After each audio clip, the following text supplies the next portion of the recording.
আজকে শুক্রবার পবিত্র জুম্মার দিন, তাই আমরা কুসুম্বা মসজিদে নামাজ পড়তে চলে আসলাম। কুসুম্বা মসজিদের ভিতরের অংশটা দেখতে মাশাআল্লাহ অনেক সুন্দর। মসজিদের ভিতরে উপর থেকে নিচের দিকে তাকাইলে অনেক সুন্দর লাগে। আজকে শুক্রবার পবিত্র জুম্মার দিন, এই কারণে কুসুম্বা মসজিদে অনেক মানুষজন ছিল।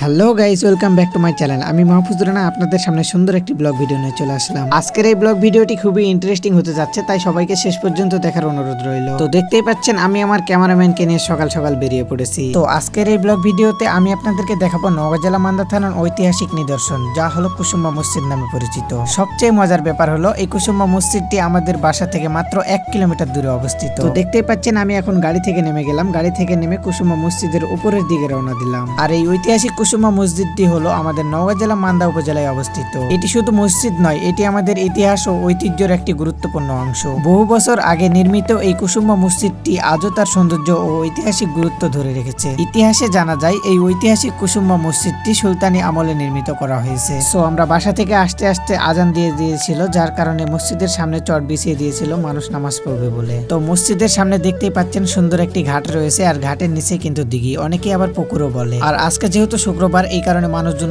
প্রচুর হয়েছিল। আর শুক্রবার বাদে অন্যান্য দিনে মানুষজন খুবই কম হয়। সো দেখতেই পাচ্ছেন আমার পিছনে কুসুম্বা মসজিদ। সো আমরা চলে আসলাম মসজিদের উত্তর পাশে। তো মসজিদের উত্তর পাশে এসে দেখতে পাচ্ছেন মানুষজন বসে রয়েছে, আর বসার জন্য সুন্দর সুন্দর সুব্যবস্থাও রয়েছে। যারা এখন পর্যন্ত আমাদের এই ঐতিহাসিক কুসুম্বা মসজিদে আসেন নাই, তারা সবাই চলে আসবেন, সবার দাওয়াত রইল। সো দেখতেই পাচ্ছেন মানুষজন কত সুন্দরভাবে বসে রয়েছে, কেউ খাবার খাইতেছে, কেউ আবার ফটো তুলতেছে। কথা বলতে বলতে এইদিকে নামাজের সময় হয়ে গেছিল, যার কারণে আমরা চলে যাচ্ছি নামাজ পড়ার জন্য। তো অজু করার পর চলে আসলাম নামাজ পড়ার জন্য। নামাজ পড়তে এসে দেখেন কত মানুষজন হয়েছে, আর আমরা তো মনে করেন পিছে জায়গা পেয়েছি, ভিতরে জায়গা পাই নাই। আসলে আমরা এখানকার স্থানীয় হওয়া সত্ত্বেও আমরা আগে থেকে ভিতরে জায়গা পাই না, কেননা অনেক জায়গা থেকে মানুষজন আসে, আর আগে থেকে মসজিদের ভিতরে বুকিং হয়ে যায়। আর এমনিতেও আমরা এখানে সব সময় নামাজ পড়তে পারবো, যার কারণে দূরের মানুষদের আমরা ভালোবাসা দিয়ে আগে বসার সুযোগ করে দিই। সো নামাজ পড়া শেষে আমরা চলে আসলাম মসজিদের উত্তর পাশে। এখানে এসে দেখতে পাচ্ছেন মানুষজন নামাজ পড়তেছে, আর এইদিকে আবার খওরাত দিতেছে।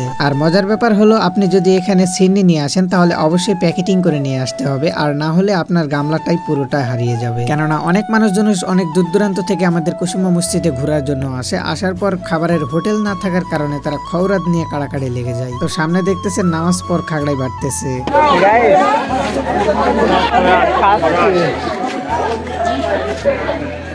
দেখতে পাচ্ছেন আজকে কিন্তু জিলাপি পাই নাই, যার কারণে আমিও খাগড়াই নিয়ে খাওয়া শুরু করে দিলাম। তো দেখতে পাচ্ছেন এখানে মোরগ ডাক তোলা হয়েছে। তো এখানে যারা যারা ডাব, মোরগ ইত্যাদি ইত্যাদি দান করে, সেইগুলো বিক্রি করে মসজিদে টাকা সংগ্রহ করা হয়। 700 700 700 700 700 700 700 700 800 দুধ আছে 800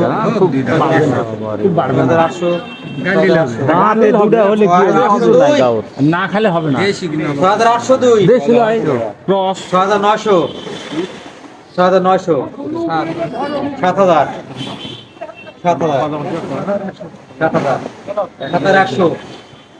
7100 তো দেখতে পাচ্ছেন মৌমাছিরা মসজিদের দুয়ারে কত সুন্দর করে চাক লাগিয়ে রয়েছে। যেহেতু এখন শীতকাল, যার কারণে মৌমাছিরা এখানে মসজিদের দুয়ারে বাসা বেঁধে রয়েছে।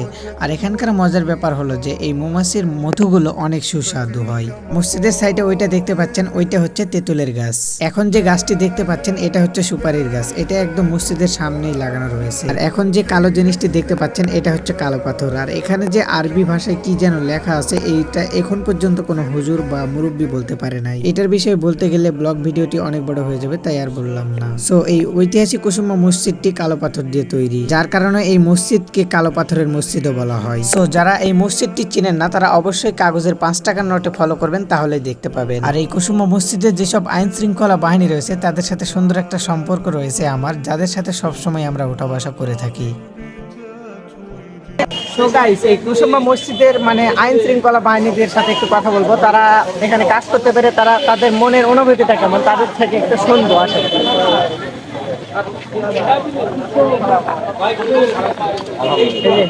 আপনি এখানে কাজ করতে পেরে আপনার কেমন লাগে? এখানে কাজ করতে পেরে আমি গর্বিত। যে এখানকার পরিবেশ মেনটেন রাখতে আছি সব মিলে খুব ভালো লাগে। পরিবেশটাও খুব সুন্দর। দর্শনার্থী দূর দূরান্ত থেকে দর্শনার্থী এখানে বেড়াতে আসেন এবং তারা উপভোগ করে সৌন্দর্যটা, যেখানে পরিবেশটা কেমন। মসজিদের ভিউটা অনেক সুন্দর।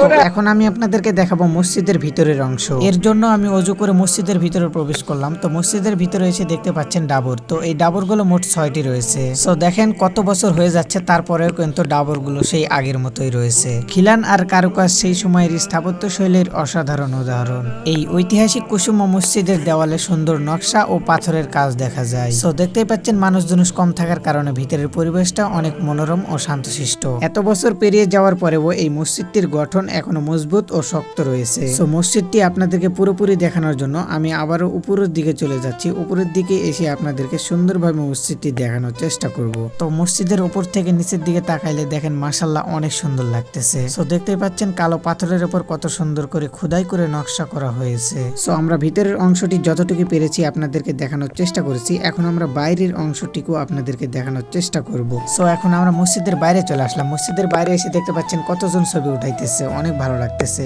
এই ঐতিহাসিক কুসুম্বা মসজিদ নিয়ে আমাদের অনেক গর্ব হয়, কেননা এই কুসুম্বা মসজিদটি আমাদের বাসার কাছেই অবস্থান। অনেক মানুষজন সেখানে আসে, ঘুরে যায়, ভিডিও করে, অনেক অনেক ভালো লাগে। আমাদের এই জায়গাটি ভাইরাল। এই মসজিদের চারপাশের পরিবেশ খুবই সুন্দর ও শান্তশিষ্ট। কুসুম্বা মসজিদে আসলে সত্যি সত্যি আপনার মনটা অনেক অনেক ভালো হয়ে যাবে। তাই সবার দাওয়াত রইলে সবাই আমাদের এই কুসুম্বা মসজিদে একবার হলেও ঘুরে যাবেন। আশা করি সবার ভালো লাগবে। এখানে ঘুরতে না আসলে বুঝতেই পারবেন না যে এই কুসুম্বা মসজিদটি কত সুন্দর একটি জায়গা। তো এই মসজিদটি যেহেতু আমাদের বাসার কাছেই, ছোটবেলা থেকে এই মসজিদটি দেখে বড় হয়েছি, তাই আজকে আমার এই ব্লগ ভিডিওর মাধ্যমে আপনাদের মাঝে তুলে ধরতে পেরে আমার অনেক অনেক ভালো লাগতেছে। সো আজকের এই ব্লগ ভিডিওটি এই পর্যন্তই। আশা করি আপনাদের ভালো লেগেছে। তো ব্লগ ভিডিওর মাঝখানে যদি কোনো ভুল ত্রুটি হয়ে থাকে অবশ্যই ক্ষমা করে দিবেন। আজকের এই ব্লগ ভিডিওটি ভালো লাগলে অবশ্যই লাইক, কমেন্ট, শেয়ার করে পাশে থাকবেন আর আপনার মতামত কমেন্ট বক্সে জানিয়ে দিবেন। সো গাইস, আপনি যদি আমার এই চ্যানেলে নতুন হয়ে থাকেন তাহলে অবশ্যই নতুন নতুন ভিডিও পেতে আমার এই চ্যানেলটি সাবস্ক্রাইব করে বেল আইকনটি বাজিয়ে দিবেন। সো সবাই ভালো থাকবেন। আবার কোনো একদিন দেখা হবে নতুন কোনো ব্লগ ভিডিও নিয়ে। আল্লাহ হাফেজ।